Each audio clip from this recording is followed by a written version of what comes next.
Setiap Muslim wajib berdoa sebagai salah satu bentuk ikhtiar atau usaha untuk memohon dan meminta sesuatu kepada Allah Subhanahu Wa Taala. Di dalam Islam, berdoa merupakan salah satu ibadah yang wajib dilakukan setiap umat Muslim agar sentiasa dekat dengan Allah Subhanahu Wa Taala. Semakin manusia itu dekat dengan Allah, maka Allah Subhanahu Wa Taala akan semakin dekat dengan manusia. Doa boleh dilakukan pada bila-bila masa dan di mana sahaja. Setiap kali ingin melakukan sesuatu yang positif, digalakkan untuk berdoa supaya apa yang dilakukan tersebut diberkahi dan dikabulkan oleh Allah Subhanahu Wa Taala. Semakin doa itu diulang-ulang, semakin doa itu diutarakan dengan penuh keyakinan, maka tidak mustahil untuk doa yang diminta akan dikabulkan. Oleh itu, Allah Subhanahu Wa Taala memberikan tanda ketika doa yang kita mohon akan dikabulkan olehnya. Tanda-tanda tersebut boleh dicirikan dari dua aspek, iaitu dari mental maupun fizikal bagi seseorang. Dan Tuhanmu berfirman, "Berdoalah kepadaku, nescaya akan aku perkenankan bagimu. Sesungguhnya orang-orang yang sombong tidak mahu menyembahku akan masuk neraka jahanam dalam keadaan hina dina." Surah Ghafir ayat 60. Seterusnya, "Dan apabila hamba-hambaku bertanya kepadamu tentang aku, maka jawablah bahawasanya aku adalah dekat. Aku mengabulkan permohonan orang yang berdoa apabila ia memohon kepadaku." Surah Al-Baqarah ayat 186. Tanda-tanda doa dikabulkan oleh Allah Subhanahu Wa Taala.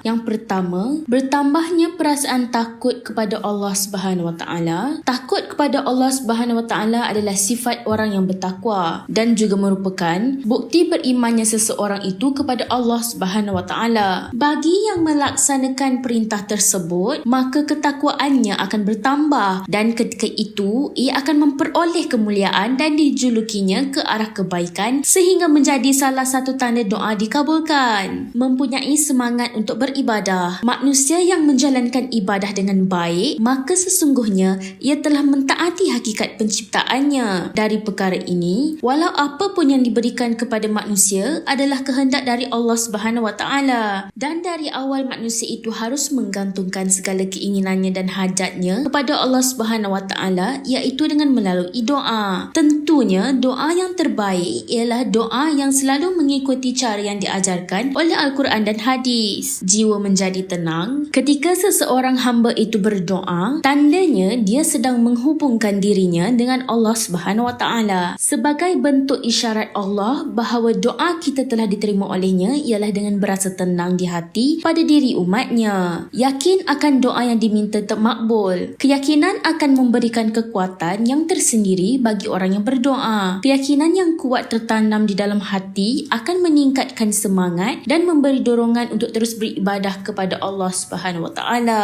Dengan makna doa tersebut, dan pintalah bersungguh-sungguh dengan Allah. Kepadanya lah kita pinta akan hidayah dan taufik. Semoga Allah Subhanahu Wa Taala menerima doa-doa yang kita panjatkan. Amin ya Rabbal Alamin.